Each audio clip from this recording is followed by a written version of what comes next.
ada perubahan status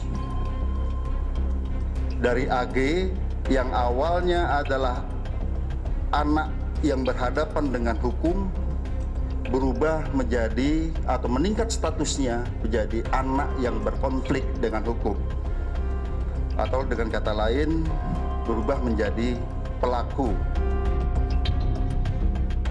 Penyidikan kasus penganiayaan terhadap David yang melibatkan Mario Dandi, anak mantan pejabat pajak, terus berlanjut. Polisi akhirnya menaikkan status hukum AG, kekasih mantan anak pejabat pajak Mario Dandi. AG diduga terlibat sebagai pelaku atau anak yang berkonflik dengan hukum. Dengan adanya bukti baru, polisi menjerat pasal perencanaan penganiayaan terhadap para pelaku dengan ancaman hukuman 12 tahun penjara. Para tersangka ini ataupun orang yang ada di TKP tidak memberikan keterangan yang sebenarnya.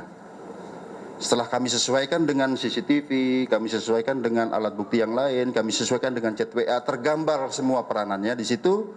Oleh karenanya, yang kami sampaikan tadi, ada peningkatan status dari anak yang berhadapan dengan hukum berubah menjadi anak yang berkonflik dengan hukum ataupun pelaku.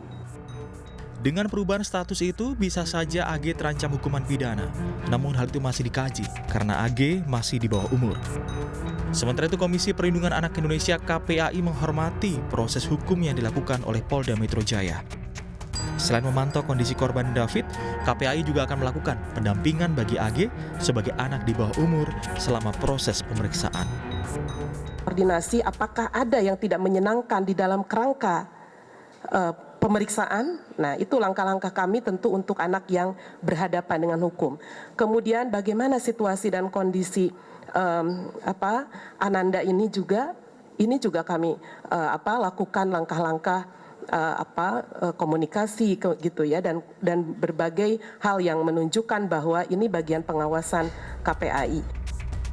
Sementara itu, hingga kini kondisi David masih belum sadar dan dalam perawatan intensif di rumah sakit. Keluarga berharap pelaku penganiayaan sadis itu bisa dihukum seberat-beratnya. Tim Liputan, Kompas TV.